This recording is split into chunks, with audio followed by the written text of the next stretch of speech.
Good afternoon to all of you. For me, it's exactly 1 o'clock, and I'm just before lunch. So it's interesting to see this time change here. But first of all, let me try to share my presentation. Yes, and let me see. Um, yes, okay, share. And if I open it to the presentation mode, let's see how it works. Can you see that the slides are just going? Is it okay? Yeah, we can see the slides, but it's not full screen. We can see the slides, but it's not full screen. Okay, I think that now I have, okay, now it will work, hopefully. Is it okay now? Yes, perfect.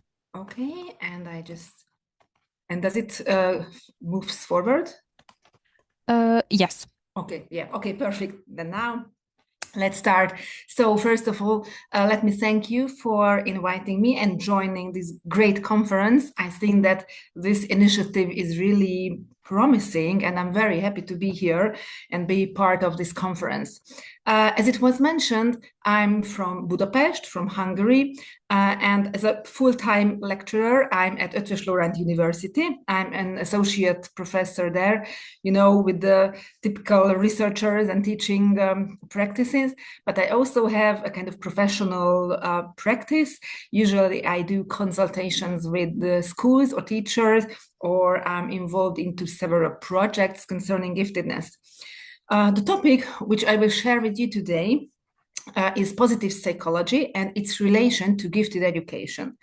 I really, let's say, fell in love with this topic a few years ago because I really realized that as a researcher into motivation and the non-cognitive aspects of giftedness, I just realized how important some factors are that were a little bit kind of neglected or underestimated.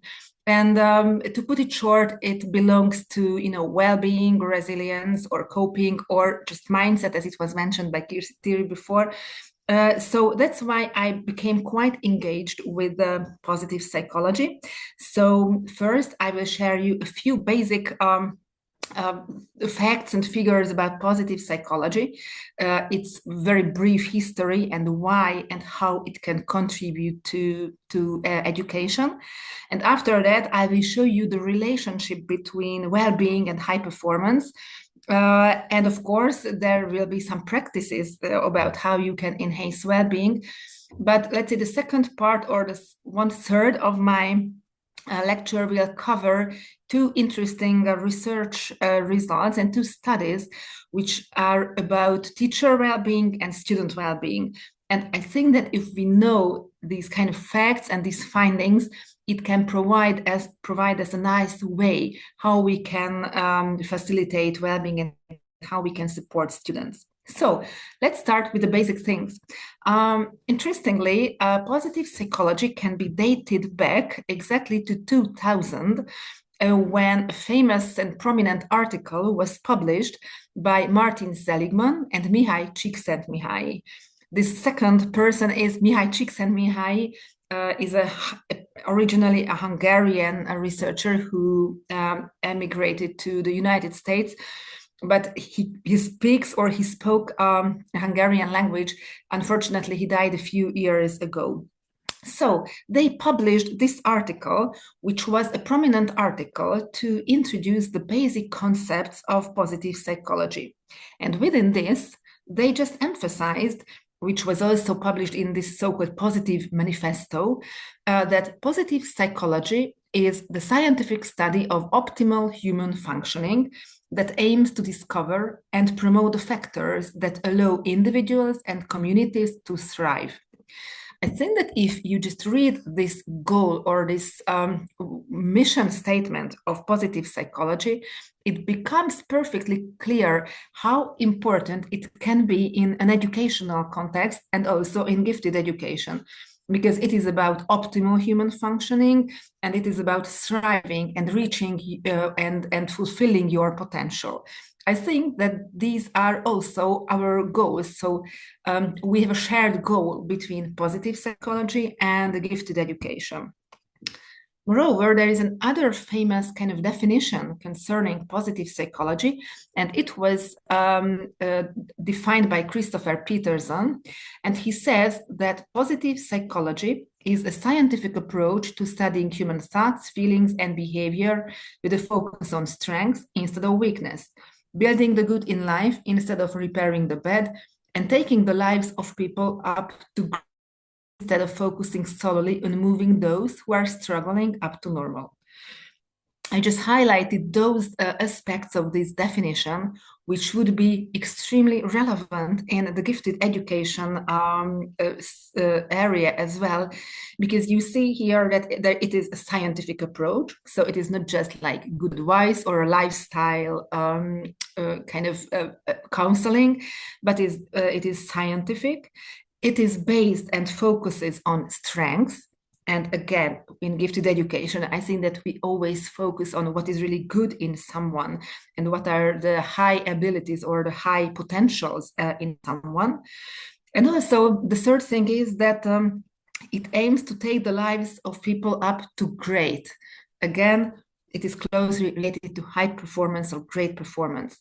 So just to put it short, I think that there is a shared goal between positive psychology and education and gifted education.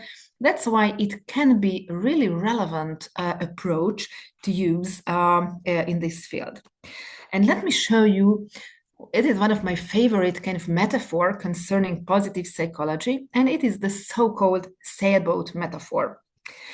Maybe you read some famous literature or poems which compares life or people's life to a ship or a boat. And this metaphor is something like that. Just imagine that your life or people's life is a sailboat.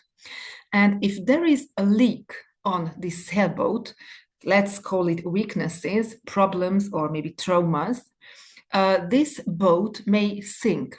So you have to prevent and to repair this leak. So that's, let's say, the goal of traditional psychology, to do something with weaknesses, with problems, with deficits.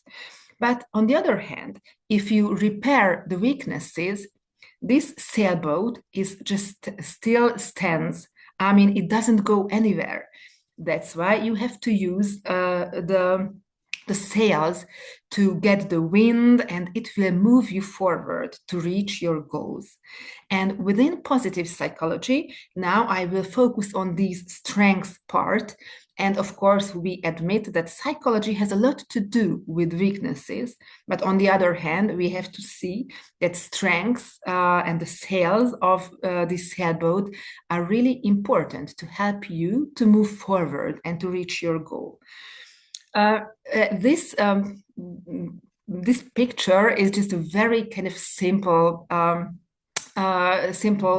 vision of the sailboat metaphor. There is a more complicated one, and I don't really have time to elaborate this metaphor, but I have to tell you that it is on the internet, so you can just find it.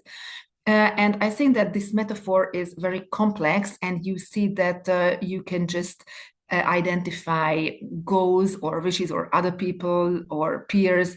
So this metaphor is really a nice and complex one and shows you the relevant aspects or relevant elements of positive psychology that can be related to education. Concerning the background literature, let me show you the famous classical ones. I'm sure that most of you have heard about Abraham Maslow, of course, or Carl Rogers. They are really famous and acknowledged humanistic psychologists from the 1950s and 60s. And you may be also familiar with Viktor Frankl's works, this is maybe one of the most famous one, The Man's Search for Meaning. And I just wanted to bring these books here because they are, let's say, the forerunners of positive psychology. Because you may remember that within Maslow's theory, this self-actualization is on the top priorities within the pyramid of hierarchies. It's on the top. And when we speak about this self-actualization, it is something, or it can be somehow be a parallel concept to fulfilling your potential. But concerning the concept of positive psychology, it is worth highlighting the book from Abraham Maslow and the Motivation and Personality one, because within this book, this term positive psychology was first mentioned, and it was published in 1956, so it is more than 50 years old, which means that this term is not something brand new, but in this new framework, it was established in 2000. And of course, since 2000, there are so many interesting and relevant books about positive psychology. You can find them, on the internet, and you can just buy them internationally. I think that they are quite available because they are widespread and they are well known. But maybe it is more interesting for us to see some books and some publications which are about positive psychology within an educational context. And I'm really happy to share it with you that there are a growing number of great literature, but the problem is that most of them are in English. And even within Hungary, we struggle with that a little bit because most of our teachers don't speak English. Our native language is Hungarian. So we really have to make hard efforts to make them kind of available for Hungarian teachers. But I think that we started to publish some Hungarian, articles or summaries or deliverables or things that can be used with teachers, but it is a kind of difficulty, and I think that for you it can be also a kind of challenge. But still, we are within the process, and these books and handbooks are a valuable source for finding out our way to bring this approach to gifted education. So if we go a little bit closer to the school context, I would like to show you an interesting research result, which can be, I would say, it is my personal motivation why I try to bring this approach more into the gifted education. So Martin Seligman and his colleagues asked a very simple question from parents and teachers. And this simple question sounded like, what do you most want for your children? It was just a general question, and they asked to give a few answers, just a few words, that what is your wish? What would you really wish to your kids in the future? And the answers were something like this: happiness, confidence, contentment, balance, good stuff, kindness, health, satisfaction. And interestingly, I also asked the same question from Hungarian teachers and parents, and no surprise, but the answers were very similar to these ones. So it may show or represent a kind of general attitude of parents and teachers towards the students and the children. On the other hand, I also asked them that what do schools teach to students? What is they good at? What are they good at? What do they really teach the best? And the answer was, if we think about what schools focus on, the following answer just came. It was achievement, thinking skills, success, conformity, literacy, mathematics, discipline. So it is the answer for another question, that what do schools offer to students? And when I realized the discrepancy between these answers, it showed me that on the one hand, for the future wishes, people, parents, and teachers mostly emphasize these kind of well-being things, or happiness, concepts related to happiness and well-being. And on the other hand, when we speak about schools' offers, then we see that it is more about performance. And we are here as teachers and parents who are interested in gifted education, and I think that we all know that the solution is somewhere between the two, or there is a huge overlap between the two. We would really want to promote both well-being and both performance. Both are important, and both can be an important goal for education. So as my personal kind of mission, I think that I would like to show that how these two things are interrelated, I mean, well-being and performance or high performance, and how they can enhance each other, which means that if you are okay, if you're feeling well, or if you have good coping or resilience skills, whatever, then it will have an impact on your performance. But on the other hand, it is also true, I mean, vice versa, which means that a good performance or success would create a kind of positive feeling in you, a kind of feeling of self-efficacy or a kind of recognition. So it means that these two areas are quite interrelated and overlapping. But as the focus today is on well-being and on the positive psychological aspects of gifted education, I will more focus on the well-being aspects. And let's see why. I would like to show you some key data on well-being. And I think that the data are really kind of surprising, or maybe we know that things are things are getting worse concerning mental health. And, after COVID, all the numbers, the scores concerning mental health were kind of worsening. So let me just highlight a few numbers, a few main findings. Like 9 million adolescents in Europe are dealing with mental health challenges, for example, data from 2022. Or concerning teacher stress, we see that there is a huge stress on teachers, resulting from marking, classroom management, heavy teaching load, or addressing parental concerns. Or for example, just to highlight a few numbers, you see them here, that like 13% of adolescents in EU countries feel lonely while at school. I think that it is also something that is worth mentioning.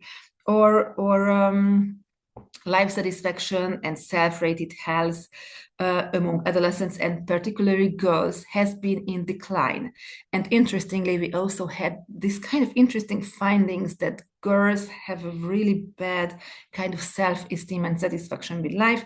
And of course, what we all know, but now we have numbers and data on that the COVID pandemic has just worsened these kind of scores, and there is a growing number of students with anxiety, depression, and stress. So on the one hand, I just want to say that well-being topic is a general issue in an educational setting recently.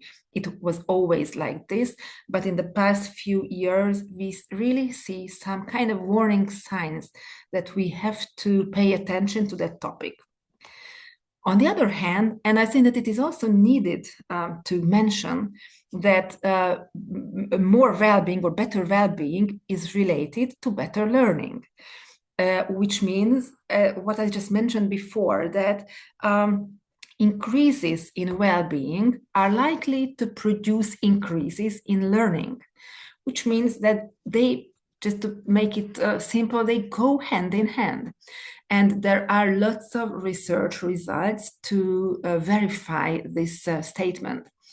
Just let me mention a few. Positive mood produces broader attention, or more creative thinking, or more holistic thinking, while negative mood produces narrower attention. Most of these findings, which show the relationship between well-being and learning, can be explained by the so-called broaden and build theory, which was proposed by Barbara Fredrickson, let's say a few years ago, 10 years ago. And this broaden and build theory is really impressive because it shows how positive emotions may play a role in the learning process. And usually we kind of differentiate between the two. We say that, okay, there are emotions and there is hard work on the other hand, but it is not really always the true, because we see that positive emotions may broaden and expand our inventory of thoughts and actions.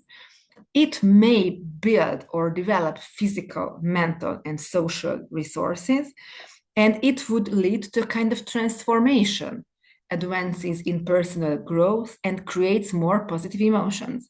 And the whole circle just starts again, which means that having positive emotions within an educational setting will lead to better learning. And it is kind of proven. So that is maybe the basic concept which explains it clearly how this positive mood can be related to high performance, a good performance. And actually, she has lots of research results and also books which are available. So I really encourage you to check these results. And I would like to just mention one recent publication. It is not perfectly related to gifted education, but I just want to show you because I love it so much. And I would say that it was the document I was waiting for years, let's say, and it was just published just a few months ago in June of fresh. And you can just check it on the internet. And the title is Wellbeing and Mental Health at School. And it is a guideline for school leaders, teachers, and educators.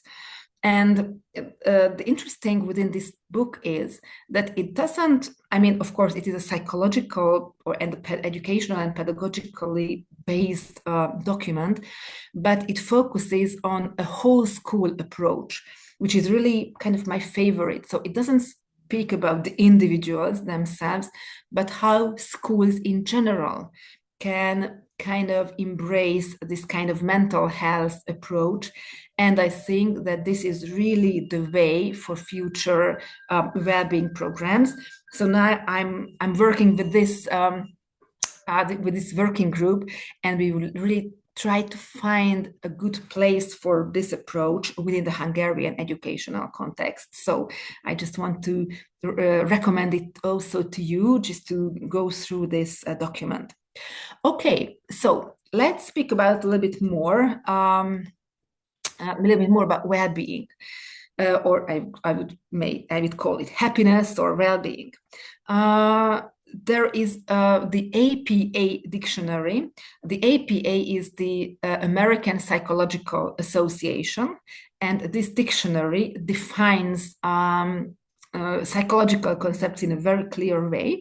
And it says, this psychological dictionary says that well-being is a state of happiness and contentment with low levels of distress, overall good physical and mental health, or good quality of life.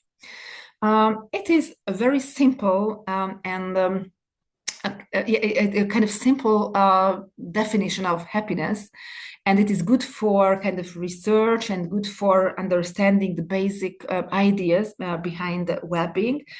But recent well-being models are more kind of detailed in a way that they try to analyze its elements. So usually we say that well-being, it can be understood like this, but it is easier to kind of develop, or it is easier to put it into education if we apply a little bit more complex models. And I will show you two complex models. The first is maybe the most popular one. It is, this name would be kind of familiar for you now, because it is Martin Seligman, the famous one, who can be called the founding father of this approach, the positive psychological approach. And he published a book in 2011 where he introduced the so-called PERMA model of well-being. And the PERMA is an acronym, and it stands for, the letters within it stands for different words and concepts. The first is, the P is for positive emotions. It is about emotions, experiences, or the lived experience. The second is the E is for engagement. It is about the flow experiences. And again, I think that it's not difficult to combine the well-being elements to performance. And of course, with an engaged activity and with a feeling of flow, we can reach potentially a higher achievement. Relationship is for the R. It is about connection to others. And again, we know how important relationships are both in our everyday life and also within an educational setting. The M is for meaning and purpose. And let me admit that maybe it is my personal favorite because on the one hand, research has shown that meaning is maybe the most important factor that contributes to overall satisfaction with life. So all the elements are important, but meaning is the most important one. Why? Because it gives a kind of framework for all your activities. And sometimes you may say, and you can also recall your own experiences, that even through hard times, we can just keep on if we know that there is a good purpose within that activity, or if there is a meaning, there is a goal which we want to achieve, then we can be really perseverant. And that's why meaning is so important, because it helps us through the difficult times. So that's why I really like it, because it is very close to one of my research topics, which is resilience. So meaning is somehow central within this model too. And the letter A is for achievement, about accomplishment and success. It is not a kind of objective assessment of achievement, because there are no really objective assessments for that, but also a kind of subjective feeling of contentment, a subjective feeling of kind of satisfaction that, okay, I had my goals and I have reached those goals, and I'm kind of satisfied with them. So this model by Martin Seligman gives us a really good guideline about how we can promote well-being within our students or within our children. And you see, and I think that it is a nice proof that performance has a strong contribution to well-being. I think that engagement, flow, and achievement are kind of direct and explicit contributions or connections between the two. But as I mentioned, meaning or goals or even positive emotions can be easily related to high performance. This model, the so-called PERMA model, was applied many times in an educational setting. So if you would like to kind of establish a well-being approach within your school, a kind of mental health consciousness, then this model can be a really good starter. And just for an example, I would like to show you one model that was based on this PERMA idea. And these are those elements that can be real kind of fields of intervention within educational setting. So you see that, for example, for positive emotions, we can include mindset and resilience or emotional regulation. Or I don't want to just read all of them aloud, but for example, for meaning, you can see here the importance of spirituality or purpose and passion, or post-traumatic growth. Or concerning achievement, for example, you can see the grit, perseverance, or intrinsic motivation, hope, and change theory. So there is a large number of really good psychological constructs, psychological concepts, which can be, I wouldn't say very easily, but still relatively easily applied within an educational context, because this knowledge, what we already have, but we have to kind of change our own mindset. And if we see that, okay, our focus is on well-being, then these are nice ways to start with.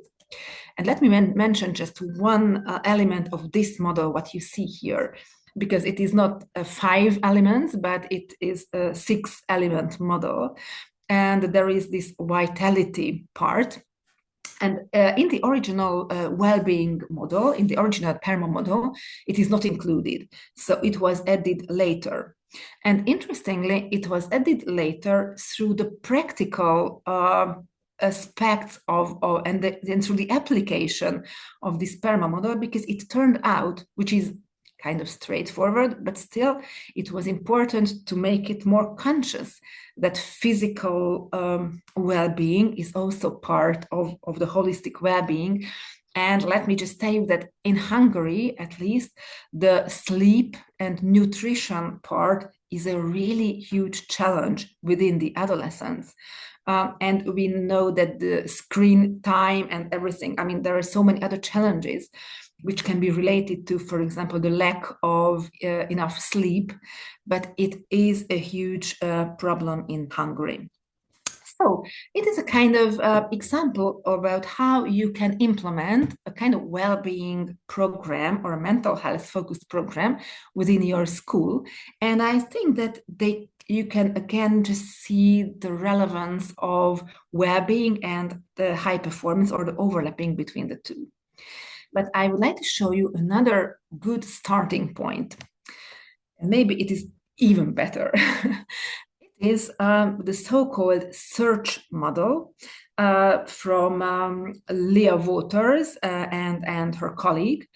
And it is the search model. It stands for, again, an acronym, because you see here that it is the S, A, E, and the other starting letters are for the 6 main elements of this model. And this model is based on a very thorough and huge meta-analysis, which analyzed the impact and the effectiveness of several positive psychological interventions. And as a result of this meta-analysis, it was found that these 6 main things, 6 elements, are the best ones, which are the effective ones that can be used in an educational setting. And that's why I think that the PERMA model is really good. That's a theoretical framework. But if you want to apply it in a practical way, then maybe this search model is even better, because it is based on a meta-analysis and a study of effectiveness. So that's why I would highly recommend it to you. Within strengths, there is the strengths awareness and strengths use and strengths spotting. You can see it on the publication, which is linked just above on the slide. Within emotional management, there is emotional intelligence and gratitude as parts of the intervention. Within attention and awareness, there is meditation and mindfulness. Within relationships, some mentoring programs are included. Within coping, it is the coping itself and resilience. And within habits and goals, it is self-regulated learning and goal-setting interventions. I think that these topics would worth a whole session by themselves, so I will not go into details into any of them, because I would like to give you a kind of holistic and overall view of these positive psychological initiatives. But let me tell you that all these 6 elements would worth a full workshop, because they may include not only theoretical knowledge, but lots and lots of practical, activities and things that you can do with students. So maybe next time we can just go through them.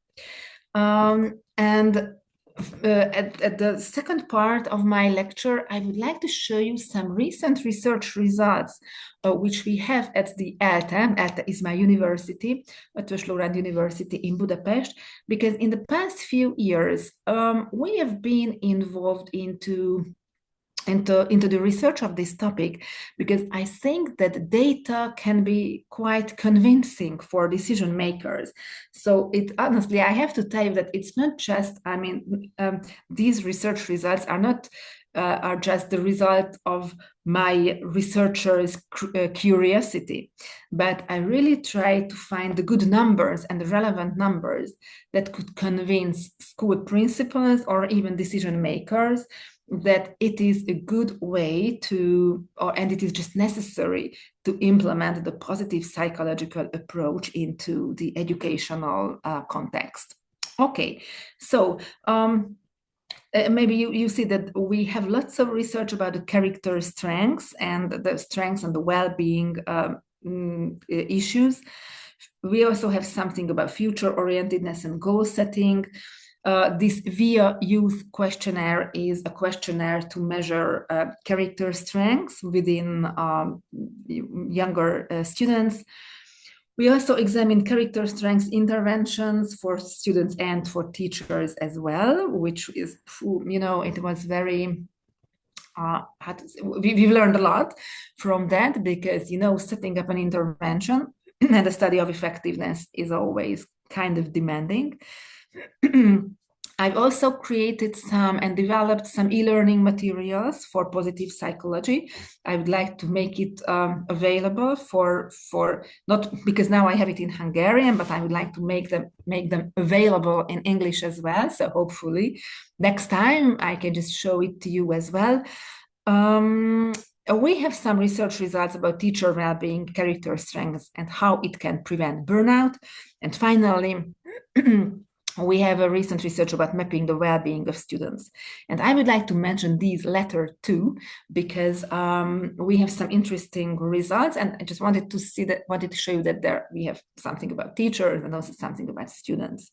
So first, let's focus on teachers and teacher well-being.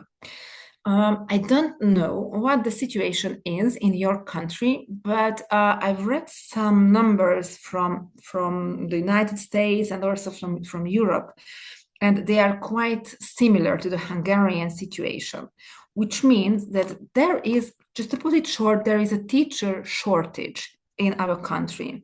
And the rate of loss of early career teachers in many countries is approximately 40 or 50% within the first 5 years of teaching. That's a huge loss. Or in a recent poll research from the United States, it can be concluded that 55% of teachers say that they will leave teaching sooner than they had originally planned.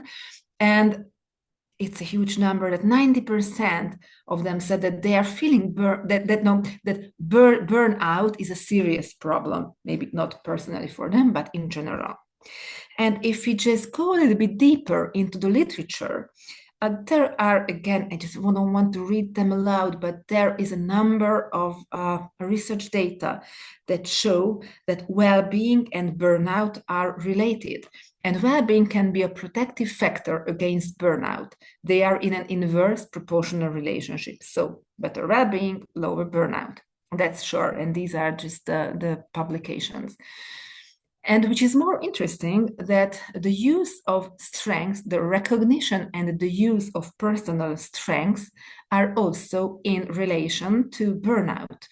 And using strengths leads to increased well-being and decreased burnout. And that was the main idea of our research, that we know that burnout is a huge problem. And if we want to set up a kind of intervention study or intervention for to prevent teacher burnout, then it means that we could do something with well-being and also with character strengths. So the research of our goal was to explore the level of burnout among teachers in Hungary, and to discover its relation to well-being and character strengths. But the ultimate goal was to establish a burnout prevention practice through positive psychological interventions targeting workplace well-being and strength support. We had a sample of 264 teachers, and of course the gender ratio is again, maybe quite similar than in most of the countries, that most of them were women. The average years of working was almost 23 years. And yes, you see that they were in elementary and in high school as well. We had some questionnaires, and the first questionnaire is about the VIA character strengths. And now we don't have time to go into details about that. There are 24 character strengths which are measured by this questionnaire. Then we, of course, measured workplace well-being, and we measured burnout with some questionnaires. And let me just highlight a very few results. The big thing here is that you see the bold numbers, that 1/3 of the respondent teachers are in the risk or the high risk group of teachers who show emotional exhaustion. And that's a huge number, because it's not the moderate, but the high group. The others are kind of, I don't say they are good scores, but that is the most important one. And that's why later on, because of the lack of time, I will focus on emotional exhaustion mostly, because that's a huge threat among Hungarian teachers. Here we see that what was kind of expected. So it is, I would say, no surprise, but still it is good to see the numbers, that the well-being factors, like you see positive emotions, engagement, positive relationships, meaning, and accomplishment, these are the elements of the PERMA model, are in the expected relationship with burnout factors. Of course, in a negative relationship with exhaustion and depersonalization, and of course, in a positive relationship with personal accomplishment. So that was kind of straightforward, but still important to see. But if we go a little bit deeper and we see the linear regression analysis, it shows us a more detailed picture, and again, focusing on emotional exhaustion. That is, as I mentioned, the great problem in Hungary within the burnout topic. We see that positive emotions, engagement, and meaning are the ones that contribute to the highest to this emotional exhaustion. So what does it mean? That oh yes, it is also a negative. Between meaning and emotional exhaustion, of course, it's also a negative correlation. And what we see is that these three things, like positive emotions, engagement, and meaning, are good intervention points to prevent emotional exhaustion. So that's one thing. And finally, we also examined, as I mentioned, character strengths. And it is also good to see that what kind of strengths are in a significant relationship and in a relatively huge relationship with burnout areas. And again, what we see is that zest and vitality, hope, and gratitude, these are highlighted in this kind of pink background. These three character strengths are the most important ones, which has a huge impact on burnout factors.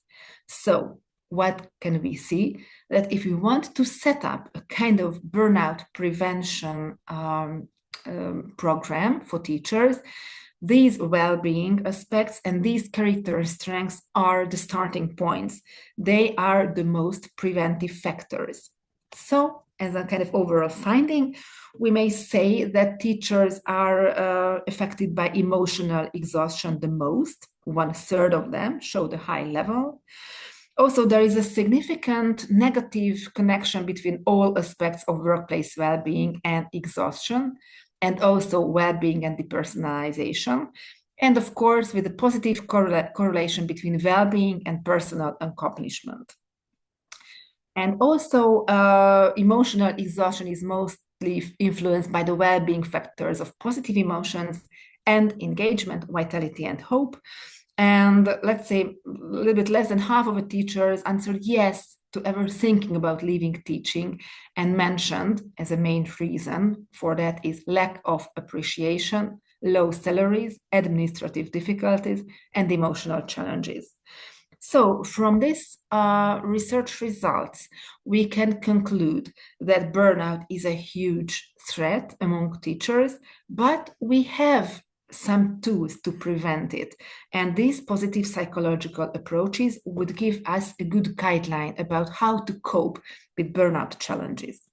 So that's about teachers. And now let's see the students. Because we also had a nice research about how we can describe students' well-being, social relationships, and attachment. And we applied a kind of environmental psychological approach as well. And as always, we wanted to connect somehow theory to practice. So we wanted to offer intervention opportunities to the schools. We conducted the research in a kind of competent high school in Eastern Hungary. It was just one school, but practically we assessed all the students within that school. So it is also, I mean, it is an advantage and a disadvantage of this study as well, but as you will see, it had a reason behind that. And we used a mixed methodology approach, quantitative and qualitative assessment, with the questionnaires of well-being and social support and the positive and negative affectivity, and school attachment as well. And for the qualitative data, we used open questions, and it was just what are the 3 things that you particularly like or dislike about your school? And we used a very kind of innovative method, which was the so-called reflexive photography, within which we asked students that for you, where is the place of happiness at school? And we asked them to upload a picture, a photo, what they made, give it a title, and write a few sentences about that. It is a kind of environmental psychological approach, and it reveals subjective well-being according to the physical place. So what have we found? Again, it is something kind of straightforward. So I would say, again, no surprise, but still important to see that well-being factors and the sum of well-being, so well-being in general, is in relation to, of course, positive effect and all the aspects. Of course, there are some higher numbers, some smaller ones, and of course, negative effects are in a negative correlation. I think that that's kind of okay, no surprise, but good to know. The other thing is, which was even more interesting for us, that, these are high school students between the age of like 14 and 18 or 19. And we saw that there is a huge drop or a huge decrease after the 9th grade. I don't know exactly why, and we really wanted to find, because it doesn't really have a kind of developmental explanation, but we usually see, and that's just a general tendency, that the students in the 9th grade has a relatively good level of well-being, and there is a huge drop at the 10th grade, then it gets a little bit better. So we don't know exactly why, but still it gives us a kind of sign that we have to pay attention to those students. We have some explanations in mind. I just don't want to, I don't have time for that. We have some explanations for that, but still it is something that the school should focus on. So that's why we can, when we try to give them kind of ideas for intervention, it is there that you should pay attention to the 10th grades. And maybe that's my favorite graph or my favorite figure, let's say, because it shows how positive and negative emotions are related to well-being and how does it impact school performance.